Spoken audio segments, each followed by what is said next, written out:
Good evening all of you. मैं कविता गोयल आप सभी का जीके क्लासेस में हार्दिक स्वागत करती हूँ। आज करेंगे हम जीके के मोस्ट इम्पोर्टेंट क्वेश्चंस। तो आइए क्लास को शुरू करते हैं। पहला क्वेश्चन है, प्राचीन श्रावस्ती नगर विन्यास किस आकृति का था? तो ये था आपका अर्धचंद्राकार। इसका जो राइट आंसर होगा वो होगा ऑप्शन बी, अर्धचंद्राकार। अगला क्वेश्चन देखिए, मालवा क्षेत्र पर मगध की सत्ता का विस्तार निम्न में से किसके शासनकाल में हुआ था? जो मालवा क्षेत्र है उस पर मगध की सत्ता का जो विस्तार है किसके शासनकाल में हुआ था? तो ये हुआ था शिशुनाग के शासनकाल में। इसका जो राइट आंसर होगा वो होगा ऑप्शन डी। हुआ क्या था कि मगध नरेश थे जिनका नाम है शिशुनाग। उन्होंने अवंती नरेश चंड प्रघोत को पराजित करके मालवा को मगध में मिला लिया था। किसने मिलाया था? शिशुनाग ने। और पराजित किसको किया था? अवंती के राजा थे जिनका नाम था चंड प्रघोत। तो ये भी आपको याद रखना है। और फिर शिशुनाग ने वैशाली को अपनी दूसरी राजधानी बनाया था। ये क्वेश्चन भी कई बार पूछा गया है कि वैशाली को किसने अपनी दूसरी राजधानी बनाया? तो ये बनाया था किसने? शिशुनाग ने। अगला क्वेश्चन देखिए, निम्न में से किस बौद्ध ग्रंथ में महाजनपदों का उल्लेख मिलता है? तो ये मिलता है, बौद्ध ग्रंथ की बात करें तो हम मिलता है अंगुत्तर निकाय। इसका जो राइट आंसर होगा वो होगा ऑप्शन ए। यही एक छोटा सा इसमें डिफरेंस है कि अगर आपसे ग्रंथ पूछे तो अंगुत्तर निकाय और भगवती सूत्र दोनों में मिलता है 16 महाजनपदों का उल्लेख, लेकिन इसने यहाँ पर्टिकुलर पूछा है बौद्ध ग्रंथ। तो बौद्ध ग्रंथ का नाम क्या है? अंगुत्तर निकाय। वहीं जो भगवती सूत्र है ये कौन सा ग्रंथ है? ये जैन धर्म का जैन ग्रंथ है भगवती सूत्र। आपसे पूछ ले कि जैन ग्रंथ में महाजनपदों का उल्लेख मिलता है तो आंसर होगा भगवती सूत्र। और बौद्ध धर्म का पूछे तो आंसर होगा क्या? अंगुत्तर निकाय। अगला क्वेश्चन देखिए, चेदी वंश का राजा खारवेल किस क्षेत्र से संबंधित था? ये चेदी वंश है, इसका राजा है जिसका नाम क्या है? खारवेल। तो ये किस वंश से संबंधित है? ये है कलिंग वंश से। कौन से वंश से? कलिंग वंश से संबंधित है। तो इसका राइट आंसर होगा ऑप्शन बी। और एक ही इससे क्वेश्चन आता है कि किसका अनुयायी था, इसने कौन सा धर्म अपनाया था? तो इस जो ये अनुयायी था ये था जैन धर्म का। कौन सी धर्म का? जैन धर्म का। एक इनसे आता है कि हाथी गुम्फा अभिलेख किससे संबंधित है? तो हाथी गुम्फा जो अभिलेख है वो भी राजा खारवेल से संबंधित है, उन्हीं के साक्ष्य यहाँ पर मिलते हैं। अगला क्वेश्चन देखिए, मगध का सम्राट अप्रो परशुराम के नाम से जाना जाता है। तो कौन सा सम्राट था मगध का जो कि अप्रोप परशुराम के नाम से जाना जाता था? तो ये था कौन? पदमनंद। कौन था? महापदमनंद। इसका जो राइट आंसर होगा वो होगा ऑप्शन डी। अगला क्वेश्चन देखिए, मगध की राजधानी कौन सी थी? तो मगध की जो राजधानी थी वो कौन सी थी? ये थी राजगृह। और जिसको उस टाइम में इसको किस नाम से भी जानते थे? गिरिवज्र। ये भी आ जाए तो दोनों ही सही है, गिरिवज्र या राजगृह। ये क्या थी? उस समय मगध की राजधानी थी। और कई बार पूछा जाता है कि शिशुनाग ने वैशाली को अपनी दूसरी राजधानी बना लिया था और कालाशोक हुए थे जो उन्होंने अपनी राजधानी को क्या बनाया था? पाटलिपुत्र। कालाशोक ने क्या बनाया था? पाटलिपुत्र बनाया था अपनी राजधानी को। तो ये भी आपको याद रखना है। मगध की राजधानी थी राजगृह या गिरिवज्र। अगला क्वेश्चन देखिए, प्राचीन भारत में कौन सी लिपि दाएं से बाएं की तरफ लिखी जाती थी? तो कौन सी लिखी जाती थी? ये लिखी जाती थी खरोष्टी। तो आपको याद रखना है खरोष्टी लिपि। अगला क्वेश्चन देखिए, सारनाथ स्तंभ का निर्माण किसने कराया था? जो सारनाथ का स्तंभ है इसका निर्माण किसने कराया था? तो ये कराया था किसने? अशोक ने। किसने कराया था? अशोक ने कराया था। और इन्होंने बाद में कौन से धर्म को अपना लिया था? बौद्ध धर्म को अपना लिया था। और बौद्ध धर्म के प्रचार के लिए इन्होंने अपने बेटे महेंद्र और अपनी पुत्री संघमित्रा को श्रीलंका भी भेजा था। कलिंग युद्ध के बाद इन्होंने बौद्ध धर्म को अपना लिया था और इन्होंने क्या है, युद्ध ना करने का क्या किया था? फैसला किया था। इनका हृदय परिवर्तन हो गया था। अगला क्वेश्चन देखिए, रज्जुक कौन थे? रज्जुक किसे कहा जाता है? तो रज्जुक कहा जाता था मौर्य शासनकाल में जो अधिकारी होते थे। मौर्य शासनकाल में जो अधिकारी होते थे उन्हें क्या कहते थे? रज्जुक कहा जाता था। अगला देखिए, कौटिल्य का अर्थशास्त्र किससे संबंधित है? तो ये है राजनीतिक जीवन से।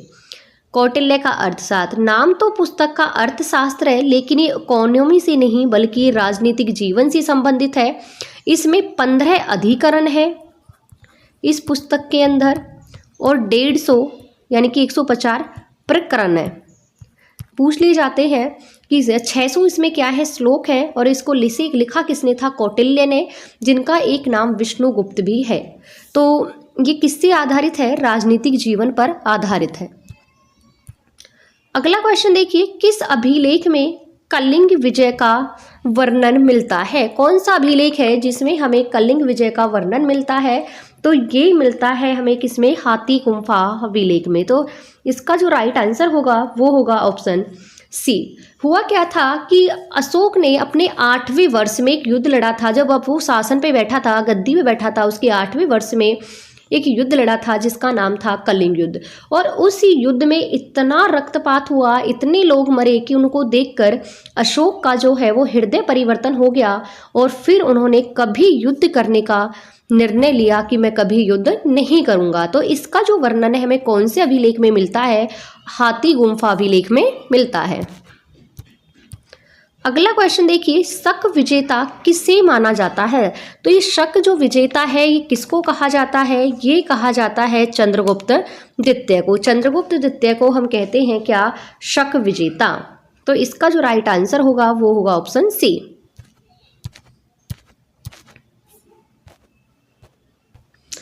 अगला क्वेश्चन देखिए, किस शासक के सिक्के संगीत के प्रेम दर्शाते हैं? तो ऐसा कौन सा शासक है जिसके सिक्कों से ये पता चलता है कि वो क्या था? एक संगीत प्रेमी था। तो ये किसके दर्शाते हैं? ये दर्शाते हैं समुद्रगुप्त के, क्योंकि समुद्रगुप्त को उसके सिक्कों पर बीना बजाते हुए दिखाया गया है और इसी से पता चलता है कि वो एक संगीत प्रेमी थे।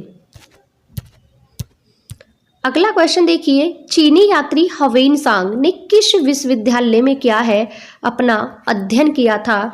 तो ये किस विश्वविद्यालय में किया था? इन्होंने किया था नालंदा विश्वविद्यालय में। किसने? हवेनसांग ने। और हवेनसांग किसके शासनकाल में भारत आए थे? तो ये आए थे हर्षवर्धन के शासनकाल में। तो इसका जो राइट आंसर होगा, अरे ये रहा, चीनी यात्री हवेनसांग किस विश्वविद्यालय में अध्ययन किया था? तो किसमें किया था? नालंदा विश्वविद्यालय में। किसके शासनकाल में भारत आए थे? ये आए थे हर्षवर्धन के शासनकाल में। और जब नालंदा विश्वविद्यालय में ये अध्ययन कर रहे थे उस समय वहाँ के जो आचार्य थे, कुलपति थे, वो कौन थे? वो थे शीलभद्र। कौन थे? शीलभद्र वहाँ के आचार्य थे। हवेनसांग को यात्रियों का राजकुमार कहा जाता है और वर्तमान का शाक्य मुनि। कई बार क्वेश्चन आया है कि यात्रियों का राजकुमार किसको कहते हैं? तो ये कहते हैं हवेनसांग को। ये एक चीनी यात्री था। अगला क्वेश्चन देखिए, मौखरी शासकों की राजधानी कहाँ थी?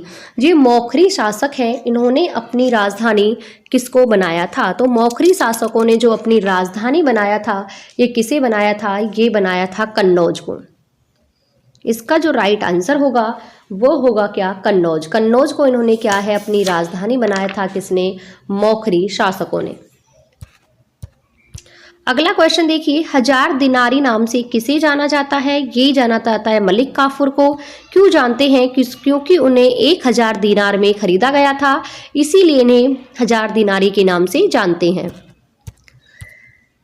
अगला क्वेश्चन देखिए, लोदी वंश किसके द्वारा स्थापित किया गया था? जो लोदी वंश है वो किसके द्वारा स्थापित किया गया? तो ये किया गया था बहलोल लोदी के द्वारा। किसके द्वारा? बहलोल लोदी के द्वारा किया गया था। और जो इसका अंतिम सम्राट था वो था कौन? इब्राहिम लोदी। लोदी वंश का जो अंतिम था इब्राहिम लोदी था। इब्राहिम लोदी को 1526 में पानीपत के पहले युद्ध में बाबर ने हराया था और नींव रखी थी मुगल साम्राज्य की। अगला क्वेश्चन देखिए, कुतुब मीनार का निर्माण किसके द्वारा पूरा करवाया गया? तो कुतुब मीनार का जो निर्माण है वो पूरा करवाया गया था इल्तुतमिश के द्वारा, लेकिन शुरू करवाया गया था कुतुबुद्दीन ऐबक के द्वारा। लेकिन कुतुबुद्दीन ऐबक की बीच में मृत्यु हो जाती है, तो इसका जो निर्माण कार्य है वो पूरा किसने कराया है? ये कराया है इल्तुतमिश ने। अगला क्वेश्चन देखिए, 2.5 दिन का झोपड़ा। 2.5 दिन का झोपड़ा क्या है? मंदिर है, मस्जिद है, मंदिर है, संत की झोपड़ी है, मीनार है। जो 2.5 दिन का झोपड़ा है इसे 2.5 दिन का झोपड़ा भी कहते हैं। ये राजस्थान के अजमेर में है और ये क्या है? एक मस्जिद है। सबसे पहले क्या है? मस्जिद है। इसका राइट आंसर होगा मस्जिद। और इस मस्जिद का निर्माण किसने कराया था? कुतुबुद्दीन ऐबक ने कराया था। 1194 ईस्वी में इसका निर्माण कराया था। इससे पहले यहाँ क्या था? इससे पहले एक संस्कृत विद्यालय था। इस संस्कृत विद्यालय को तोड़कर कुतुबुद्दीन ऐबक ने इस मस्जिद का निर्माण कराया था और इसका नाम 2.5 दिन का झोपड़ा क्यों पड़ा? क्योंकि इसे 2.5 दिन में बनाकर तैयार किया गया था। और ये कहाँ पर है? ये राजस्थान के अजमेर जिले में, अजमेर शहर में स्थित है। तो ये थे आज के कुछ इंपॉर्टेंट क्वेश्चंस। आपको क्लास कैसी लगी कमेंट बॉक्स में कमेंट करके जरूर बताना। पढ़ते रहना। मिलते हैं नेक्स्ट क्लास में। Thank you.